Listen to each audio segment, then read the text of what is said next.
You love me like a friend and help me through. So I will worship you in all I do. So I live my life to show that I know you're everything to me. You're everything to me. You're everything to me. So I live my life to show that I know you're everything to me. You taught us a brand new way to follow you in what we do and say. Jesus, you are for us. Help us be more like you every day. Jesus, I thank you. I just wanna sing. You're all that I need. You say that I mean so much to you. You love me like a friend and help me through. So I will worship you in all I do. So I live my life to show that I know you're everything to me. You're everything to me. You're everything to me.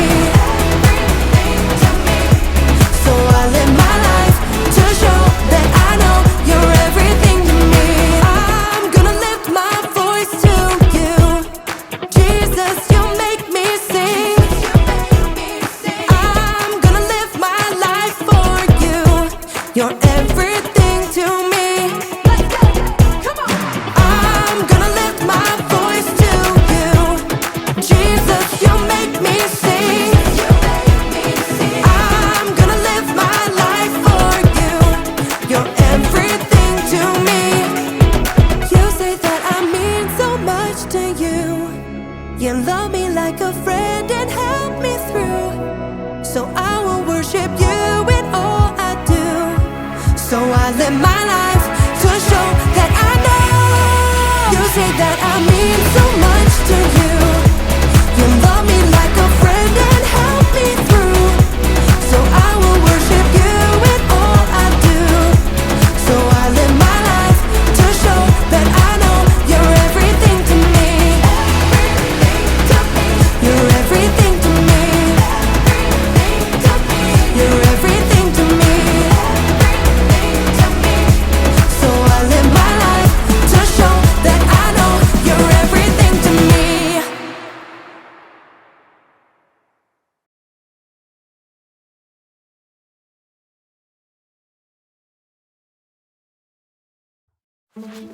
Welcome to Story Lab. This week, we're talking about humility, while we take a look at the story of a really unusual breakfast.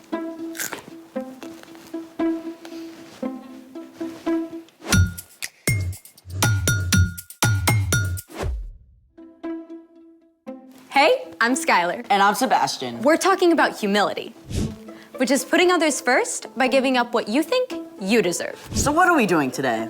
This. Taking out the trash. Take a look inside. Okay. Hold on. I feel like I'm doing surgery. Go ahead. One banana peel, eggshell, more eggshells, I like omelets. coffee grounds. Dark roast. This is the way. Ooh. Why are we doing an archaeological dig of your breakfast? Not just my breakfast.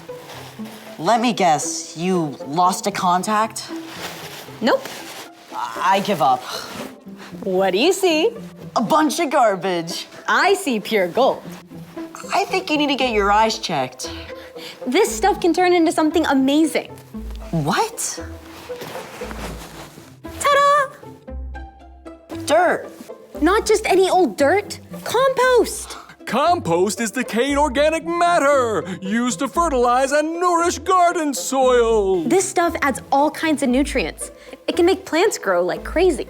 But how does all that turn into this? I'm so glad you asked. Let's make it. There are actually a bunch of ways to make compost. You can go outside and dig a hole about a foot deep, but you can also just compost on your kitchen counter with a bin like this. So you just dump the stuff into the bin and it turns to compost? Not quite. You need 2 ingredients for your compost recipe, greens and browns. I see green and I see brown. Actually, these are all greens. Fruit and veggie scraps, eggshells, tea bags, and coffee grounds are all greens because they have a lot of nitrogen in them. If you have this many greens, you need 3 times as many browns.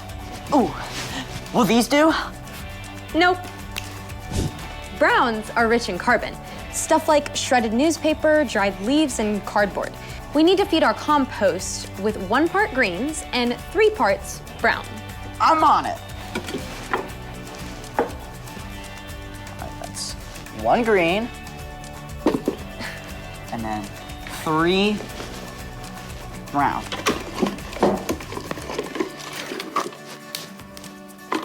There we go. Now we keep doing that, right? Yep.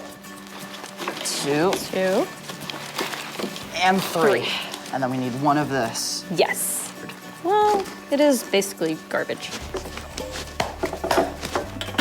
That's it? Pretty much. You can feed your bin greens and browns, and with the right balance of carbon and nitrogen, it'll help it decompose quickly. And it also helps to turn it over every few days. What a cool way to turn something no one wants into dirt. Really helpful, awesome dirt. There's more than one way to make something good out of something not. It's time for The story before the story.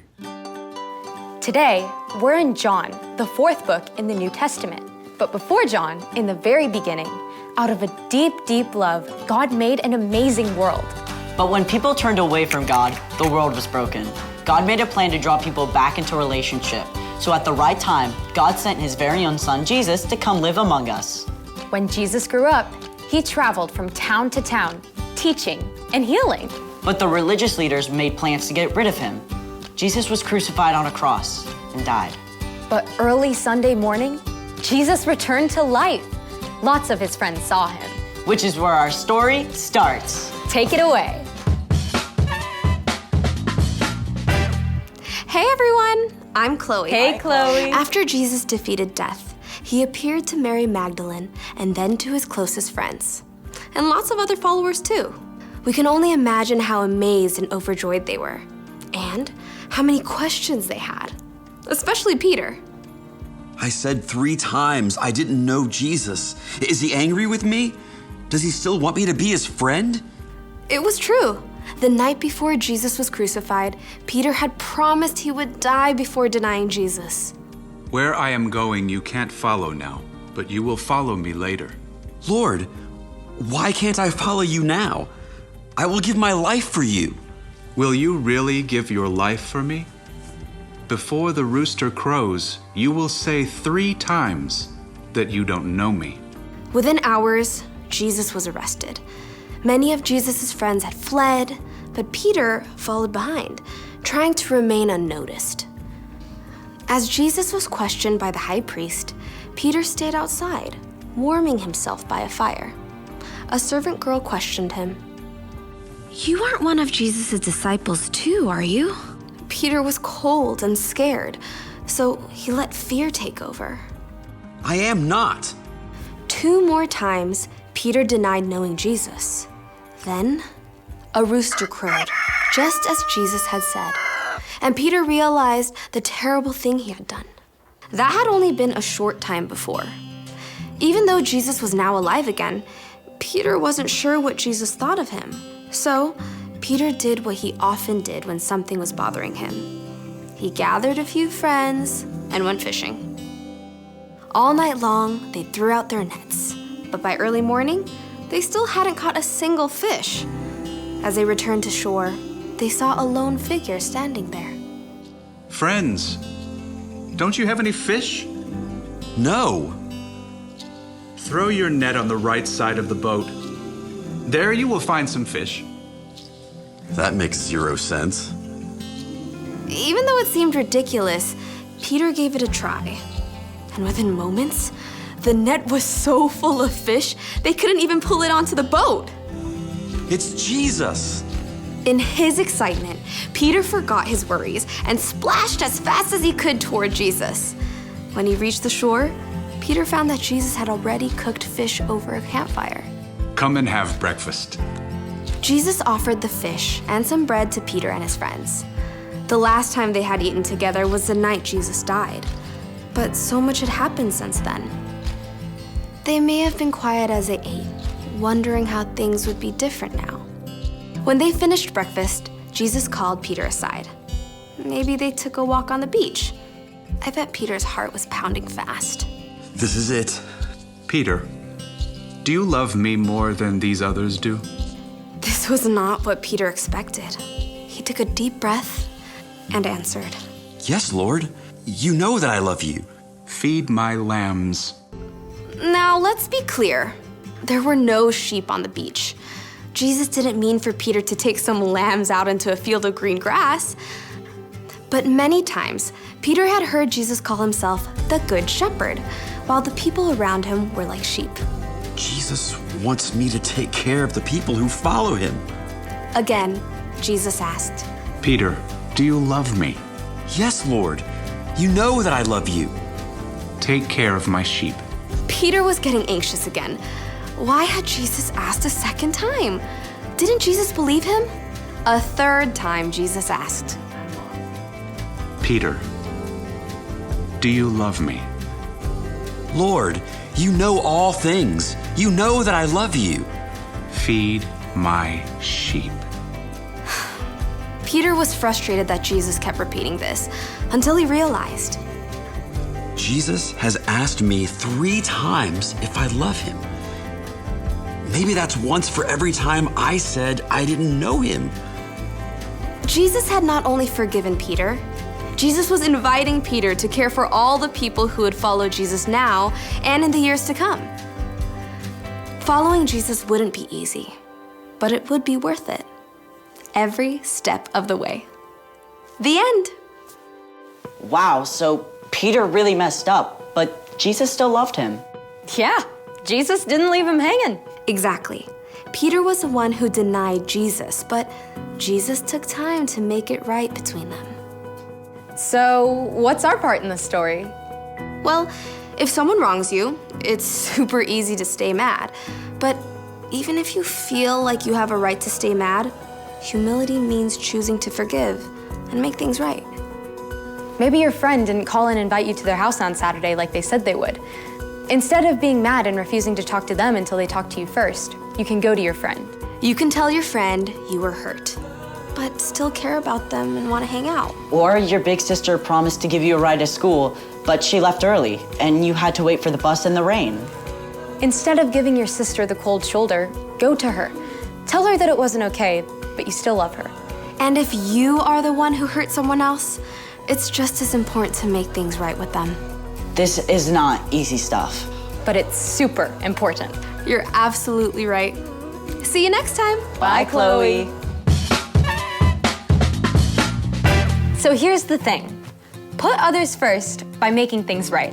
Got it. Do you think Peter and Jesus composted their breakfast leftovers? No idea. Hold on a sec. All right. She looks hungry. Apple core? Nom, nom, nom, nom, nom, nom, nom, nom. Thank you. Thanks for joining us in the Story Lab. See you next time.